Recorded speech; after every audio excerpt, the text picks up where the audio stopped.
I do not call him dad anymore. The words came from my 12-year-old son, and for a moment, the entire courtroom fell silent. Even now, months later, I can still remember the sound of those words hanging in the air. The judge stopped writing. The attorneys looked up. A woman sitting in the back row lowered her coffee cup halfway to her lips and froze. Nobody expected a child to say something like that, least of all his father. My name is Rachel Parker, and that morning I sat beside my son Ethan in family court in downtown Columbus, Ohio. It was a gray Tuesday in October. Rain tapped softly against the courthouse windows, and the sky outside looked heavy enough to fall. Across the room sat my ex-husband Jason and his new wife Melissa. They looked polished, confident, prepared. Melissa wore an expensive cream-colored blazer and sat close enough to Jason that their shoulders touched. Jason kept smiling at everyone who walked into the courtroom. He looked like a man who believed everything was about to go his way. The hearing was supposed to determine adjustments to custody arrangements. Nothing dramatic. At least that was what everyone thought. Ethan sat quietly beside me, wearing a navy sweater and jeans. His sneakers barely touched the floor when he crossed his legs. Looking at him, nobody would have guessed he was carrying so much disappointment inside such a young heart. The hearing began normally. Lawyers spoke.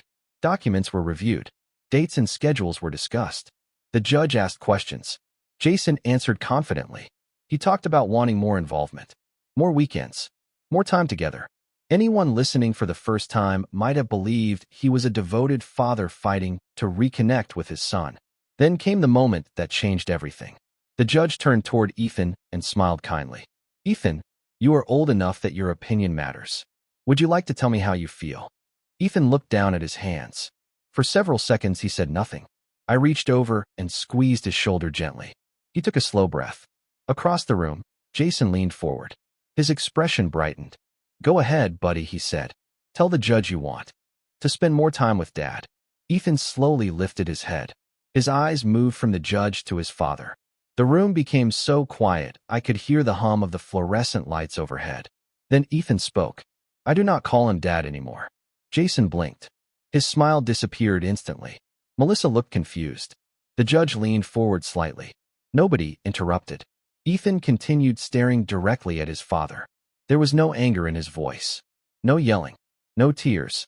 Somehow that made it even more powerful. Jason laughed nervously. Come on, Ethan. But Ethan did not smile back.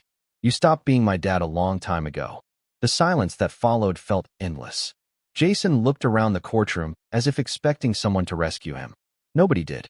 The judge remained calm, but I could tell she was paying very close attention now. Melissa shifted uncomfortably in her seat. Ethan lowered his eyes again. For a moment, he looked like a little boy, just a kid sitting in a courtroom. But what he had said carried the weight of years. Jason opened his mouth several times before finding words. That is not true. Ethan looked at him again. Is it? The question landed harder than any accusation. Jason had no immediate answer. I felt my chest tighten. Not because I was surprised. I knew Ethan had been hurting for a long time. What surprised me was hearing him finally say it out loud. Publicly. Fearlessly. The judge asked a few more questions, but the atmosphere had completely changed. The case was no longer about schedules or paperwork. Something much deeper had surfaced. Something nobody could solve with legal documents. When the hearing paused for a brief recess, Ethan sat quietly beside me. Jason remained across the room, staring at the table in front of him. Melissa whispered something to him, but he barely reacted. For the first time all morning, he looked uncertain. Lost even. Ethan leaned closer to me and spoke softly. Mom. Yes. He looked toward his father. Then back at me. I am tired of pretending. I squeezed his hand. I did not know what to say, because deep down, I knew he was right. And nobody in that courtroom was prepared for what Ethan was about to reveal. Next, the courtroom recess lasted only 15 minutes, but it felt much longer. Ethan sat beside me on a wooden bench outside the hearing room, while attorneys moved through the hallway carrying folders and coffee cups. Nobody paid much attention to us. Most people probably assumed we were just another family working through another custody dispute. They had no idea how many years of disappointment sat quietly beside me. Ethan stared at the floor for a while. Then he looked up at the large courthouse clock hanging above the hallway. Do you think he was surprised? He asked. I knew exactly who he meant. Yes, I said honestly. Ethan nodded slowly. Good. The answer caught me off guard. Not because it sounded cruel. It did not. It sounded tired. There is a difference. Children usually do not stop believing in a parent overnight. It happens little by little. One broken promise at a time. One missed moment at a time. One disappointment at a time. I learned that lesson the hard way. Jason and I divorced when Ethan was 7. The separation was painful, but at first we both promised that our son would always come first. Jason said all the right things. He attended mediation sessions. He agreed to schedules. He promised to stay involved. For a while, he even kept those promises. Then small things started changing. Looking back, the changes seemed almost invisible at first. The first missed baseball game came during Ethan's second season in Little League. Jason called an hour before the game and said something had come up at work. Ethan waited for him anyway. Every few minutes he glanced toward the parking lot. Every time a car pulled in, his face lit up for a second. Then the game ended and Jason never arrived. That night Ethan sat at the kitchen table eating pizza and pretending it did not matter. Maybe next game, he said. He was only 8 years old. Children are remarkably forgiving. A few months later came the school science fair. Ethan spent nearly 3 weeks building a solar system project in our garage. He painted every planet by hand. He practiced his presentation repeatedly. Jason promised he would be there. Ethan reminded him 3 separate times. The morning of the event, Jason texted that he was sorry but could not make it. Some emergency had come up. Ethan smiled when he read the message. Then he quietly put his phone away. That worried me more than tears would have. Disappointment was becoming normal. By the time Ethan turned 10, Jason had met Melissa. At first I hoped it might actually improve things. Sometimes people become more responsible when they find stability. Instead, Jason seemed to drift further away. Weekends were rescheduled. Phone calls became shorter. Visits became less frequent. Whenever Ethan asked questions, Jason always had explanations. Work obligations, travel plans, family commitments, important meetings. None of the reasons sounded terrible by themselves. The problem was that they never stopped. One excuse followed another, then another, then another. Ethan noticed everything. Children always do. One Saturday morning, Jason promised to take Ethan fishing at a lake about 20 miles outside the city. Ethan woke up before sunrise. He packed snacks. He organized his fishing gear. He sat near the front window waiting. 9 o'clock came, then 10, then 11. Eventually Jason called. Something unexpected had happened. He needed to cancel. Again. After the call ended, Ethan carried the fishing rod back into the garage. He did not cry. He did not complain. He simply stopped asking about fishing trips after that. Sitting beside him in the courthouse hallway years later, I realized those memories had never disappeared. They had accumulated, like stones dropped into a bucket. One stone means little. Hundreds become heavy. Across the hallway, Jason emerged from a conference room with Melissa beside him. He spotted us immediately. For a moment, he looked like he wanted to approach. Then he hesitated. Ethan noticed too. Their eyes met briefly. Neither one waved. Neither one smiled. Jason looked away first. Melissa whispered something to him, and they continued walking. Ethan watched them disappear around the corner. "Do you know what hurts the most?" he asked quietly. "What?" He kept his eyes on the hallway. He always remembers things for her. I did not answer right away, because deep down I knew exactly what he meant. And as the bailiff opened the courtroom doors and called everyone back inside, I realized Ethan had not even begun telling the judge the full truth. When we returned to the courtroom, the atmosphere felt completely different.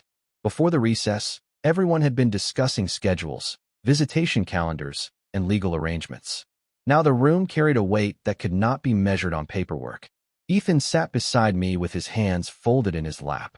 He looked nervous, but not uncertain. There is a difference. Nervous people fear speaking. Ethan had already decided he was going to tell the truth. The judge resumed the hearing and reviewed a few procedural matters before turning her attention back to my son. Her voice remained gentle. "Ethan, earlier you said something very important. Would you like to explain what you meant?" Ethan looked down for a moment. Then he nodded. Across the room, Jason shifted in his chair. Melissa sat beside him quietly, her earlier confidence noticeably reduced. The judge waited patiently. Finally, Ethan spoke. "People keep saying he is my dad." His voice was calm. "But being a dad is more than showing up sometimes." Nobody interrupted. Ethan continued. "When I was younger, I used to wait for him. My chest tightened immediately. I knew exactly what memories he was talking about. I waited after baseball games. I waited after school events. I waited on weekends when he said he was coming. Jason lowered his eyes. Ethan took a slow breath. At first, I thought he was busy. The courtroom remained silent. Then I thought maybe I was doing something wrong. Hearing those words hurt more than anything else he had said. Children often blame themselves for disappointments they never caused. I had spent years trying to convince Ethan that none of this was his fault. Yet some wounds reach deeper than reassurance. The judge listened carefully. "And how do you feel now?" Ethan looked toward his father. "Now I think he stopped choosing me." The sentence landed heavily in the room. Jason immediately leaned forward. "That is not true." Ethan looked at him. Not angrily. Not emotionally. Simply honestly. "Then why was there always time for everything else?" Jason opened his mouth, but hesitated. No answer came. Ethan continued. "When Melissa needed something, you remembered." He pointed gently toward his father. "When her family had events, you were there." Melissa stared down at the table. Ethan's voice remained steady. "When I had something important, there was always a reason you could not come." Nobody moved. The judge glanced briefly toward Jason before returning her attention to Ethan. "Is that why you do not call him Dad?" Ethan thought about the question carefully. No, the answer surprised everyone, including me. "Then why?" the judge asked. Ethan swallowed. "Because a dad is someone you trust." The room became completely still. And after a while, I stopped trusting him. Jason looked as though those words physically hurt. For the first time all day, I saw genuine regret on his face. Not frustration. Not embarrassment. Regret. Ethan continued. "I do not hate him." The statement seemed to surprise his father. "I just got tired of believing promises that never happened." Tears filled Jason's eyes. He quickly looked away. The judge allowed a few moments of silence before speaking. "Ethan, if things changed, would you want a relationship with your father?" The question hung in the air. Every person in the courtroom seemed to wait for the answer. Ethan thought for several seconds. "Maybe." Jason looked up immediately. Hope flashed across his face. Then Ethan finished his sentence. But he would have to stop talking and start showing up. Nobody said a word, because there was nothing left to add. The truth had already been spoken. The hearing continued for another hour. Attorneys discussed recommendations. The judge reviewed schedules. Yet everyone understood that the most important part of the day had already happened. It was not a legal argument. It was not a custody proposal. It was a 12-year-old boy finally explaining years of disappointment. When the hearing ended, people slowly gathered their belongings. Jason remained seated longer than everyone else. Ethan stood beside me near the exit. As we prepared to leave, Jason approached us. He looked older somehow then. He had that morning. More tired. More human. For several seconds he struggled to find words. Then he looked directly at his son. "I did not realize how much I hurt you." Ethan held his gaze. Neither of them spoke. Finally, Jason nodded slowly. "That is not an excuse. I just want you to know I heard you." Ethan said nothing. But for the first time all day, he did not look away. And as we walked out of the courthouse into the cool October afternoon, I realized the judge had not delivered the most important verdict. My son had. The drive home felt quieter than usual. Rain still clung to the windshield, and the gray Ohio sky stretched endlessly above the highway. Ethan sat in the passenger seat looking out the window. Normally, he would have his headphones on or be talking about baseball, school, or whatever new video game his friends were obsessed with that week. That afternoon, he simply watched the passing traffic. I did not push him to talk. Some moments need space. When we finally pulled into our driveway, Ethan grabbed his backpack and headed toward the front door. Then he stopped. "Mom," he said. "Yes." He looked back at me. "Do you think he meant what he said?" I knew exactly who he was talking about. "I do not know," I answered honestly. Ethan nodded. "At least that is a better answer than a promise." Then he went inside. His words stayed with me for the rest of the evening. At 12 years old, my son had learned something many adults never do. Promises only matter when actions follow them. The next few days passed quietly. School resumed. Homework piled up. Life continued. If anyone expected the courthouse hearing to magically fix everything, they would have been disappointed. Real relationships do not heal in a single afternoon. They heal through consistency, through effort, through time. 3 days after the hearing, Ethan came home from school carrying a folded envelope. "This came through the office," he said. The handwriting on the front looked familiar. "Jason." Ethan stared at the envelope for several seconds before setting it on the kitchen counter. Are you going to open it? I asked. Maybe later. He walked away. The letter remained unopened until after dinner. Eventually, Ethan returned, picked it up, and carefully unfolded the pages. He read silently for nearly 10 minutes. I pretended to focus on washing dishes, but every part of me wanted to know what Jason had written. Finally, Ethan placed the letter down. Well, I asked gently. He shrugged. It is mostly an apology. How do you feel about that? He thought for a moment. I think he means it. That surprised me. But, I asked. Ethan smiled slightly. But I am waiting to see what happens next. The following Saturday brought another surprise. Around 9 in the morning, my phone rang. Jason's name appeared on the screen. For a moment, I simply stared at it. Then I answered. Hello. Rachel. His voice sounded nervous. That alone was unusual. Jason had always been confident. Sometimes too confident. I was wondering if Ethan has any plans this afternoon. Why? There was a brief pause. Because I would like to spend time with him. The request itself was not remarkable. What came next was, and if he says no, I will respect it. I leaned against the kitchen counter. That is different. Jason laughed quietly. Not because anything was funny. More because he understood exactly what I meant. I have been doing a lot of thinking. I glanced toward the living room where Ethan was watching a college football game. You should probably talk to him directly. I know. Another pause followed. Rachel. Yes. His voice softened. Thank you for being there when I was not. For a moment, neither of us spoke. Then he ended the call. Later that afternoon, Jason arrived exactly when he said he would. Not 10 minutes late. Not an hour late. Exactly on time. Ethan noticed immediately. They stood awkwardly in the driveway for several seconds. Neither seemed certain how to begin. Finally, Jason held up 2 baseball tickets. I heard Columbus was playing today. Ethan stared at the tickets. Then at his father. You remembered? Jason nodded. I should have remembered a lot more things. Ethan looked away for a moment. Then he quietly grabbed his jacket. As they walked toward the car, I watched from the front porch. Nothing dramatic happened. There were no speeches. No instant forgiveness. No miraculous reunion. Just a father and son taking a small step forward. Sometimes that is how healing begins. Not with grand gestures. Not with perfect words. Just with someone finally showing up. And as Jason opened the passenger door for Ethan and waited for him to get in first, I realized this might be the first time in years that my son was willing to give him another chance. The baseball game lasted a little over 3 hours, but when Ethan came home that evening, he looked different. Not transformed. Not suddenly healed. Just lighter. He dropped his jacket over the back of a kitchen chair and headed straight for the refrigerator. That alone made me smile. Usually, after emotionally difficult days, he went straight to his room. How was it? I asked. Ethan grabbed a bottle of water and twisted off the cap. It was okay. I raised an eyebrow. Just okay. A small grin appeared on his face. Fine. It was good. That was the closest thing to excitement I had heard from him in weeks. He sat at the kitchen table and took a long drink. He actually stayed the whole game. That sounds like a low standard. Ethan laughed. Maybe, but it is a start. Then he surprised me. He remembered my favorite stadium hot dog. I looked at him carefully. The details seemed small, but I understood why it mattered. Children remember who remembers them. It was never really about baseball games or fishing trips. It was about feeling important enough to stay in someone's mind.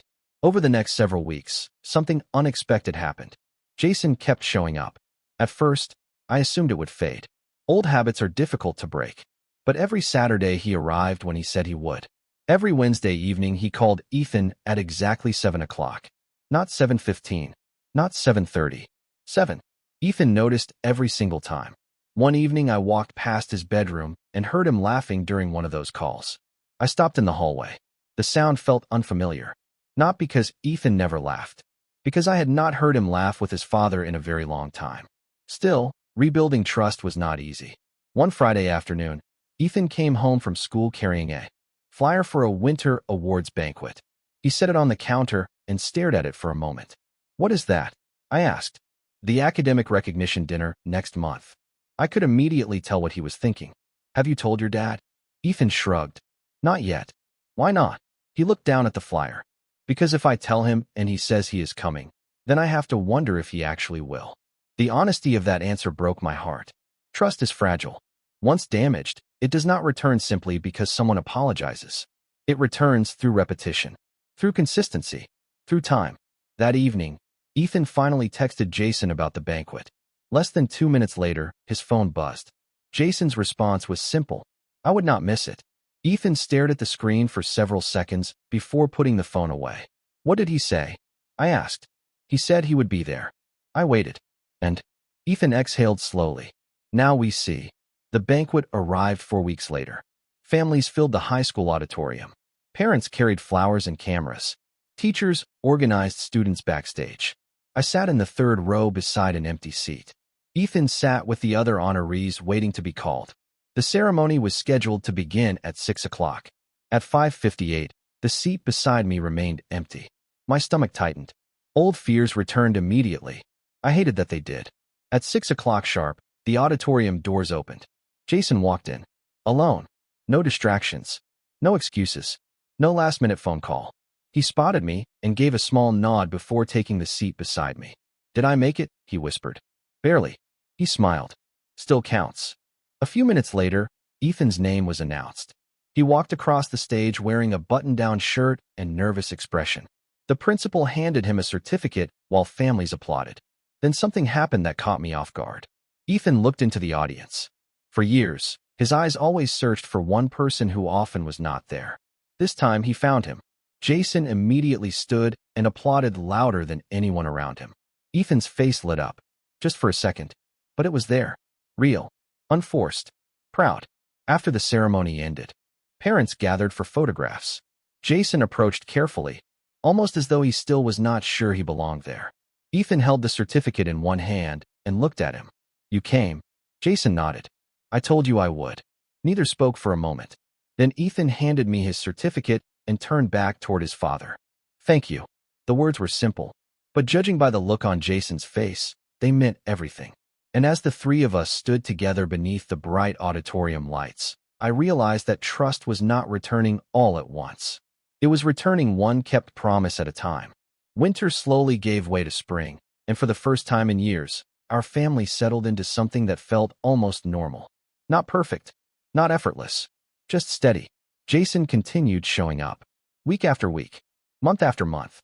He attended parent conferences. He answered phone calls. He remembered birthdays without reminders. Most importantly, he stopped making promises he could not keep. Ethan noticed every change. Children always do. One Saturday morning in April, I found Ethan sitting at the kitchen table working on a school project. Colored markers, notebooks, and photographs were scattered everywhere. "What is all this?" I asked. "Family history assignment." He held up a worksheet. "We have to make a presentation about the people who shaped our lives." I smiled. "That sounds easy enough." Ethan shrugged. "Maybe." Then he looked down at the papers. "It is harder than I thought." I poured myself a cup of coffee and sat across from him. "Why?" He tapped his pencil against the table. "Because people change." His answer caught me off guard. "What do you mean?" Ethan glanced toward a photograph he had placed near the center of the table. It showed him at 6 years old sitting on Jason's shoulders during a county fair. "I used to think people were either good or bad." He paused. "Now I think sometimes they are just wrong for a while." I looked at my son and realized how much he had matured over the past year. Pain had forced him to grow faster than most children his age. Yet somehow he had not become bitter. That mattered. A week later, the school hosted family night. Parents and relatives filled the gymnasium to view projects and student displays. When Ethan learned about the event, his first reaction surprised me. "Can both of you come?" he asked. For a moment, I simply stared at him. "Both of us?" He nodded. "You and Dad." The request felt small, yet I knew what it represented. For years, Ethan had carefully separated different parts of his life. One schedule with me, another with Jason. Different holidays, different routines, different expectations. Now he was asking us to share the same space. "If that is what you want," I said. Ethan smiled. "It is." Family night arrived on a warm Thursday evening. The gym buzzed with conversation. Students proudly guided visitors through rows of projects and presentations. I arrived first. A few minutes later, Jason walked in. He spotted me across the room and approached cautiously. We exchanged polite greetings. Nothing dramatic. Just two adults trying to support the same child. Then Ethan appeared. "You both came." His smile stretched from ear to ear. Of course we did, I said. Jason nodded. Would not miss it. Ethan studied both of us for a second, almost as if he was making sure we were really there. Then he led us toward his display. For the next hour, he proudly explained every detail of his project. He introduced us to teachers. He showed us photographs. He shared stories. At one point, I stepped back and simply watched. Jason was listening carefully to every word, not checking his phone, not glancing at the clock, just listening. That simple act carried more meaning than most people would ever understand. As the evening ended, families began leaving. Ethan gathered his materials while Jason helped carry several display boards to the parking lot. The three of us stood beside my car under the soft glow of streetlights. Spring air drifted through the trees. Everything felt peaceful. Then Ethan said something unexpected. Dad, the word stopped all of us. Jason froze immediately. For a moment, he looked like he was not sure he had heard correctly. Ethan adjusted the stack of folders in his arms. Can you hold these? Jason took the folders without speaking. Ethan climbed into the car as though nothing unusual had happened. But I saw the expression on Jason's face. His eyes filled with emotion almost instantly. He looked at me. I looked back at him. Neither of us said a word. We did not need to. Because months earlier, inside a courtroom filled with strangers, a 12-year-old boy had stopped using that title. And now, without speeches or announcements or dramatic apologies, he had chosen to use it again.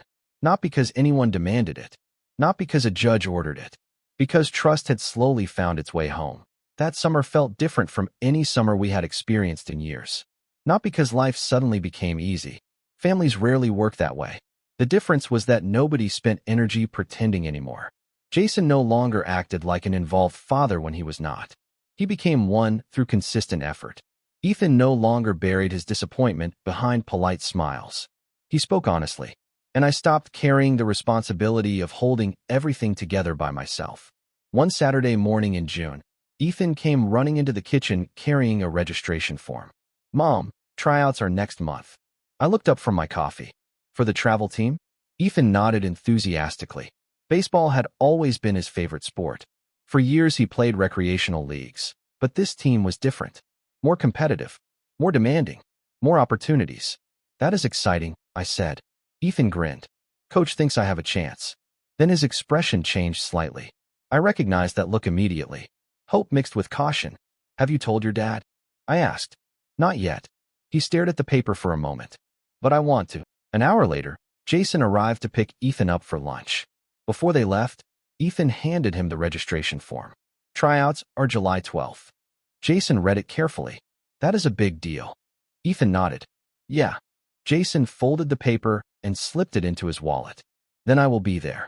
Months earlier, those words would have created anxiety. Now they created something else. Expectation. Not certainty. Not yet. But expectation. Over the following weeks, Ethan practiced constantly.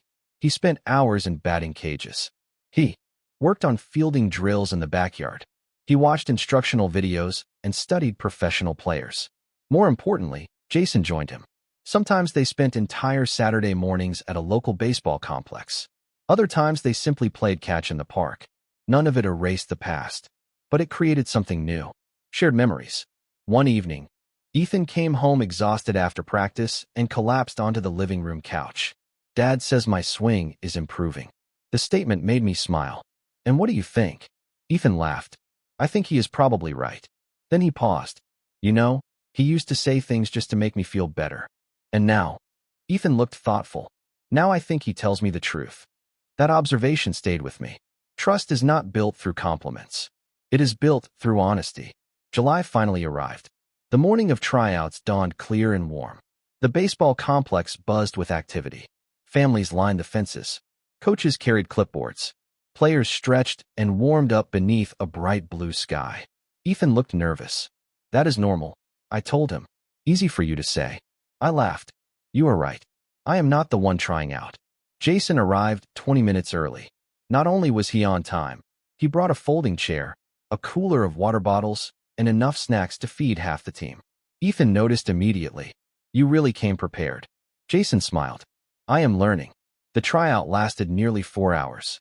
Players ran drills, fielded ground balls, hit batting practice, and completed evaluations. Through it all, Jason remained exactly where Ethan could see him. Watching, encouraging, present. When the final drill ended, players gathered near the coaches while families waited anxiously. Ethan walked toward us looking exhausted. I think I did okay. You did great, Jason said. Ethan smiled but did not argue. That alone told me he believed it. Later that afternoon, as we waited for results, all three of us sat together at a small diner near the ballpark.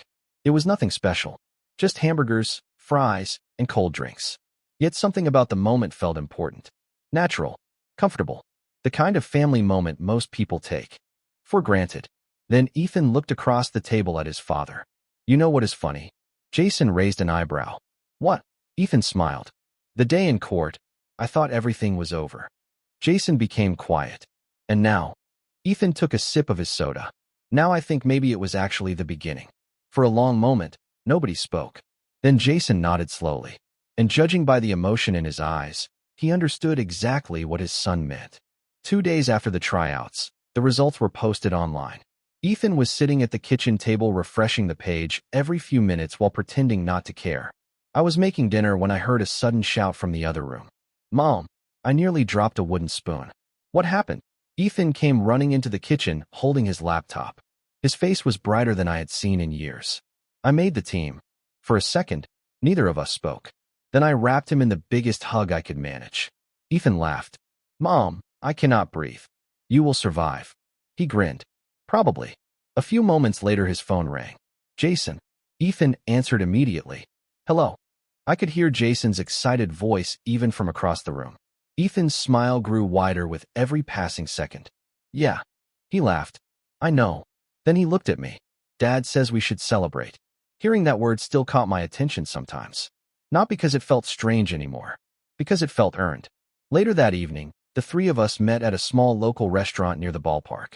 The place was crowded with families and youth sports teams. Trophies and framed photographs lined the walls.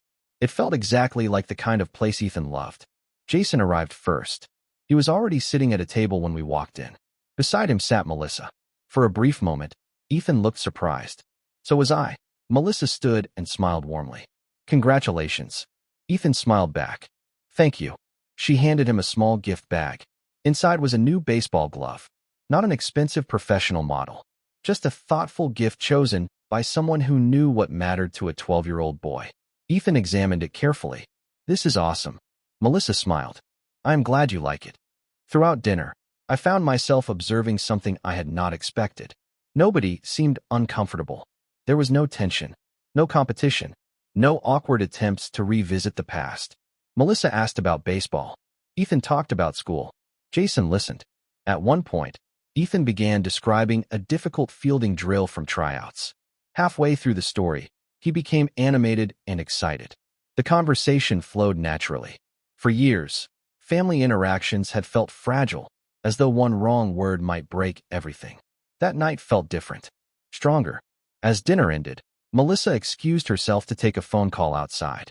Ethan watched her leave before turning toward Jason. Can I ask you something? Jason nodded. Anything. Ethan hesitated. Why did you bring her to court that day? The question immediately changed the atmosphere. Not in a bad way, just an honest way. Jason looked down at the table. For several seconds he did not answer. Then he sighed. Because I thought having support would help. Ethan waited. And Jason gave a small, embarrassed smile.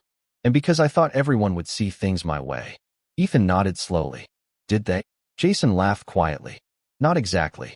For the first time, all three of us smiled at the memory. Not because the day itself was funny. It was not. But because enough time had passed to see it clearly. That was probably the worst day of my life, Jason admitted. Ethan looked surprised. Really? Absolutely. Jason folded his hands together. Not because of the court hearing. He paused. Because I realized I had become someone my own son could not trust. Silence settled over the table. Not uncomfortable silence. Reflective silence. Then Ethan spoke. That was probably the worst day of my life, too. Jason looked up. Their eyes met. Neither looked away. I know, Jason said softly. Ethan nodded. I think that is why things changed. On the drive home, I thought about those words. Sometimes people imagine change begins when someone apologizes. Other times they think change begins when someone forgives. In our family, Change began when people finally told the truth. The truth hurt, but it also cleared away years of excuses and misunderstandings. A week later, Ethan attended his first official team practice. Parents gathered along the fence line while players warmed up. I arrived carrying a folding chair and a bottle of water. Jason arrived 10 minutes later carrying 2 extra bottles because he knew Ethan always forgot one. As practice began, Ethan glanced toward the sidelines. He saw both of us standing there, watching, supporting, present. Then he smiled and ran onto the field. And for the first time in a very long time, he no longer needed to wonder who would show up. By the time autumn returned, life looked very different from the day we sat in that courtroom. Ethan was 13 now, taller, more confident. His travel baseball season had ended successfully, and school was keeping him busy. Some things had changed dramatically. Other things had changed so gradually that I barely noticed them until I stopped and looked back. One Friday evening, I arrived early at the high school football stadium where Ethan's baseball organization was hosting an awards banquet. Families filled the field house with conversation and laughter. Tables were decorated with team colors. Coaches shook hands with parents. Players moved through the crowd proudly wearing team jackets. I spotted Ethan immediately. He was standing with several teammates near the stage. What caught my attention was not where he was. It was who stood beside him. Jason. They were laughing about something. Not forcing conversation. Not working through old wounds. Just enjoying each other's company. The sight made me smile. A year earlier, I never would have believed we would reach this point. I found an empty seat near the front. A few minutes later, Jason and Melissa joined me. The 3 of us exchanged greetings and settled in. There was nothing unusual about it anymore. We had learned something important over the past year. Supporting Ethan mattered more than holding on to old frustrations.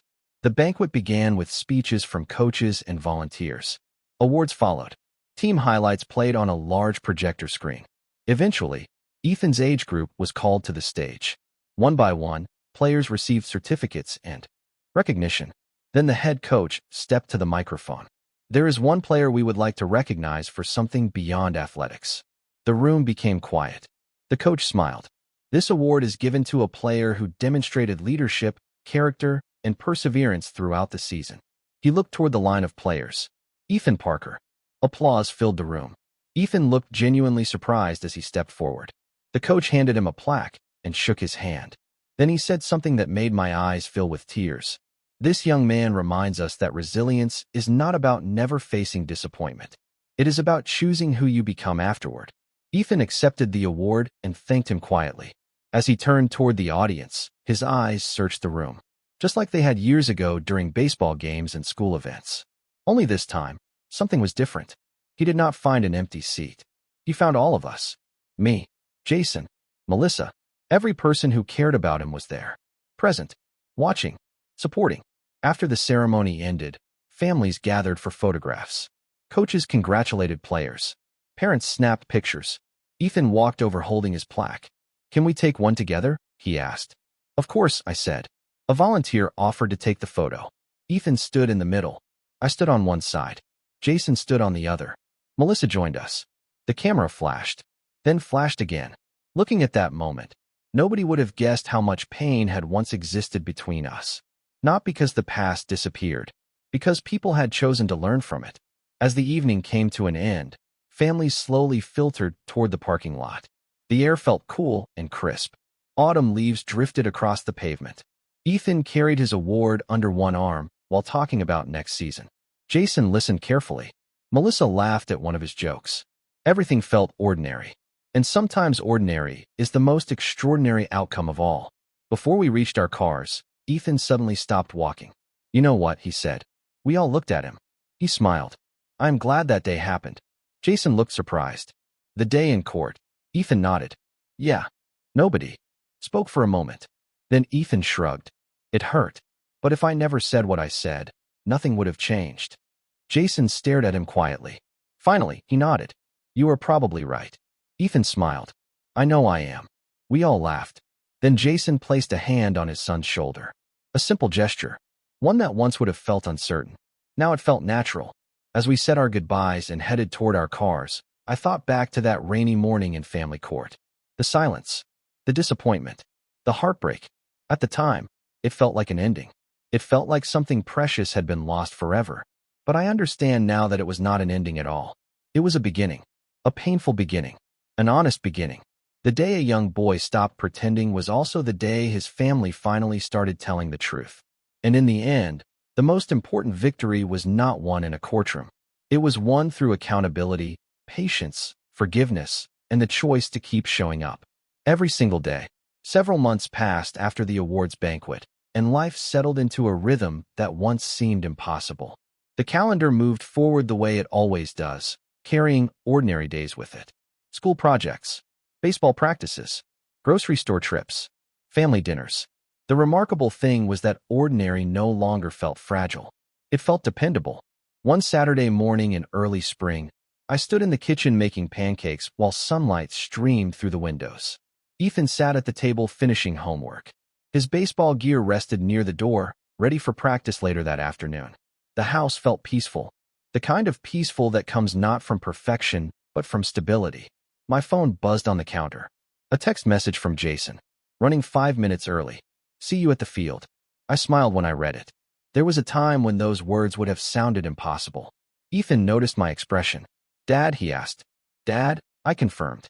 Ethan nodded and returned to his homework. He did not seem surprised anymore. That was perhaps the biggest change of all. Reliability had stopped being unusual. Later that afternoon, families gathered at the baseball complex under clear blue skies. Parents unfolded lawn chairs. Coaches organized drills. Players laughed and warmed up along the fence line. I arrived carrying a cooler and found Jason already there. He was helping set up equipment for practice. Melissa stood nearby talking with several other parents. The scene looked so normal that it almost felt strange remembering how much conflict once existed between all of us. As practice began, Ethan joined a group of teammates near home plate. His coach called everyone together and announced that team captains would be selected for the upcoming season. Several names were mentioned. Then Ethan's name was called. The players immediately applauded. Ethan looked stunned. Me, he asked. The coach laughed. Yes, you. Ethan glanced toward the sidelines. Instinctively, his eyes found both of us.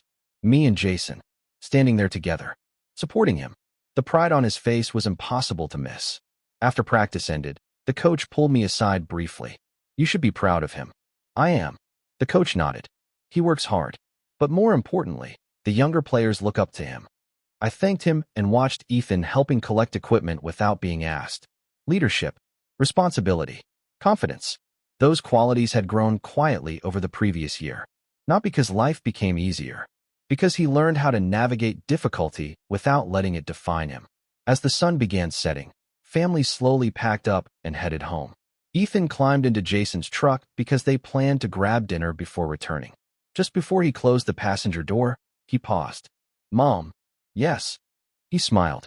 Do you remember that day at court? I laughed softly. I do. Ethan shook his head.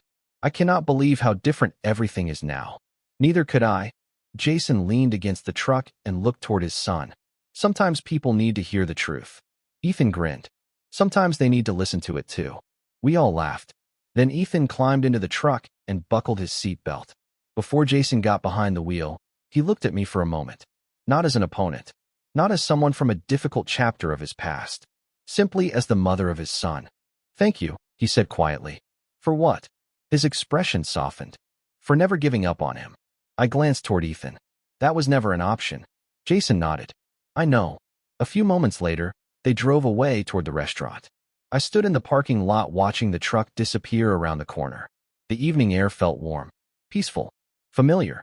And for the first time, I realized that the story was never really about a courtroom, a custody hearing, or a painful sentence spoken by a hurt child. It was about what happened afterward. The choices people made once the truth was finally out in the open. Some families break when faced with honesty. Others rebuild. Ours rebuilt. Not through grand speeches or dramatic gestures, but through patience, accountability, forgiveness, and the simple decision to keep showing up. Day after day, promise after promise, until trust returned. And in the end, that became the most important victory any of us could have hoped for. The following fall brought a new chapter for all of us. Ethan had started high school, and like most freshmen, he was trying to figure out where he fit. New classes, new teachers, new expectations. Yet there was something different about the way he carried himself now. The uncertainty that once followed him everywhere had been replaced by quiet confidence. One afternoon, I arrived home from work and found him sitting at the kitchen table with several brochures spread out in front of him. "What is all this?" I asked. Ethan looked up and smiled. "Leadership program applications." I set my purse down and sat beside him. "That sounds serious." He laughed. "Apparently, they only pick a few students." I picked up one of the brochures and flipped through it. The program focused on community service, teamwork, and mentoring younger students. Exactly the kind of thing Ethan would have avoided a few years earlier. "Are you going to apply?" I asked. Ethan nodded. "I think so." Then he hesitated. "Part of the application requires a recommendation letter." "That should not be difficult." He looked down at the paperwork. I was thinking about asking Dad. For a moment, I simply looked at him. Not because the idea surprised me anymore, because it reminded me how far we had come. There was a time when Ethan would not even trust Jason to attend a school event. Now he wanted his father's words attached to something important. That evening, Ethan called Jason and explained the situation. Jason listened quietly. Then he said something that made me smile from across the room. "I would be honored." The recommendation letter arrived a week later. Ethan read it at the kitchen table while I prepared dinner. At first, he remained silent. Then he read parts of it out loud. Jason wrote about perseverance. He wrote about honesty. He wrote about watching Ethan face disappointment without allowing it to define him. Most importantly, he wrote about accountability. "The strongest thing about Ethan," Jason wrote, "is not that he succeeds. It is that he learns." Ethan lowered the letter and stared at it for a moment. "Wow. Good wow or bad wow?" I asked. "Good wow." He smiled. I do not think I realized he was paying attention to all of that. A few weeks later, Ethan was invited to interview for the program. The interview took place at a community center downtown. Parents waited outside while students met with a panel of volunteers and educators. Ethan disappeared into the interview room, carrying a folder of paperwork. As he walked away, Jason appeared beside me in the waiting area. "Nervous?" he asked. "Me?" I laughed. "I am not the one being interviewed. You know what I mean." I glanced toward the closed door. "A little." Jason nodded. "Me too." We sat quietly for a while. Then Jason surprised me. "I think about that day sometimes." I knew immediately which day he meant. "The courtroom." He nodded. "Especially what Ethan said." Neither of us spoke for a moment. Finally, Jason sighed. "At the time, I thought it was the worst thing I had ever heard. And now," he smiled faintly, "now I think it saved me." I turned toward him. Jason looked older than he had a few years earlier. Not in a bad way, just wiser, more grounded. "If he had not been honest," Jason continued, "I probably would have kept making excuses." I understood exactly what he meant. Sometimes the truth feels cruel in the moment. Later, it becomes a gift. The interview ended nearly an hour later. Ethan emerged from the room looking relieved. "How did it go?" I asked. He shrugged. "I think okay." Jason laughed. "That usually means better than okay." 2 weeks later, the acceptance email arrived. Ethan had been selected. He stood in the living room reading the message 3 times before finally believing it. Then he immediately called Jason. I listened from the kitchen as he shared the news. The excitement in both their voices was impossible to miss. Later that night, after the celebration settled down, Ethan sat on the back porch watching the sunset. I joined him. For several minutes, neither of us spoke. Then he looked toward me. "Mom." "Yes." He smiled. "I am glad people can change." I looked out across the yard as the last light faded beyond the trees. "So am I." And in that moment, I realized the greatest lesson from our family's journey was not about forgiveness or even trust. It was about growth, the courage to face difficult truths, the humility to learn from them, and the choice to become better because of them. 3 years later, I found myself sitting in a crowded auditorium once again. Some things never seemed to change. Folding chairs lined the floor. Families filled every row. Proud parents held cameras and phones ready to capture important moments. Yet as I looked around that afternoon, I realized almost everything that truly mattered had changed. Ethan was no longer the uncertain 12-year-old boy who once sat beside me in family court. He was preparing to graduate from high school. Tall, confident, thoughtful. The years had passed quickly, but not so quickly that I forgot where our journey began. Jason sat beside me wearing a suit and tie. Melissa occupied the seat on his other side. We had all arrived early because none of us wanted to miss a second of the ceremony. That fact alone would have amazed the version of me who walked into that courtroom years earlier. The auditorium lights dimmed and the graduation procession began. Students entered in neat rows wearing caps and gowns. Families applauded. Names were announced. Smiles appeared everywhere. Then I saw Ethan. He moved confidently across the stage with his classmates, carrying himself with the quiet assurance of someone who knew exactly who he was. Pride filled my chest, not because of grades or awards, although he had earned plenty of those. I was proud because of the person he had become. The ceremony lasted nearly 2 hours. Speeches were given. Diplomas were presented. Future plans were celebrated. Finally, Ethan's name echoed through the auditorium. The applause around us seemed to fade as I watched him walk across the stage. He accepted his diploma, shook hands with school administrators, and smiled toward the audience. Instinctively, his eyes found us. Me, Jason, Melissa, together, present, exactly where we were supposed to be. After the ceremony ended, families spilled onto the lawn outside. Photographs were taken beneath bright summer skies. Friends hugged one another. Proud relatives gathered around graduates. Ethan eventually found us standing near a large oak tree. His diploma remained tucked securely beneath one arm. "We need a picture," Melissa declared immediately. Nobody argued. A nearby teacher volunteered to help. We gathered together beneath the tree. Ethan stood in the center. Jason placed one hand on his shoulder. I stood beside him smiling. The camera flashed several times. Simple moments often become the most valuable memories. Afterward, we walked toward a nearby restaurant where family and friends had gathered for a graduation celebration. Conversations filled the room. Laughter echoed across tables. At one point during dinner, Ethan stood and tapped a glass lightly with a spoon. The room grew quiet. "I want to say something." Everyone turned toward him. Ethan smiled nervously. "Do not worry.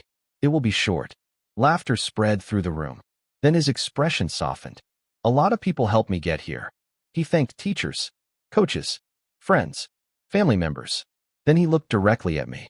"Mom, thank you for never giving up." My eyes immediately filled with tears. Ethan smiled. "You were always there." Then he turned toward Jason. The room became very still. "Dad." The words sounded natural now. "Comfortable. Earned. Thank you for showing me that people can change." Jason lowered his eyes briefly before looking back up. Emotion was written across his face. Ethan continued. "The most important thing I learned growing up is that mistakes do not define us. What we do afterward does." Nobody spoke. Nobody needed to. The truth of those words reached every person in the room. Ethan lifted his glass slightly. "Here is to second chances." Everyone raised their glasses. Applause followed. Smiles appeared everywhere. Later that evening, after the celebration ended and people began heading home, I stood outside beneath a sky filled with stars.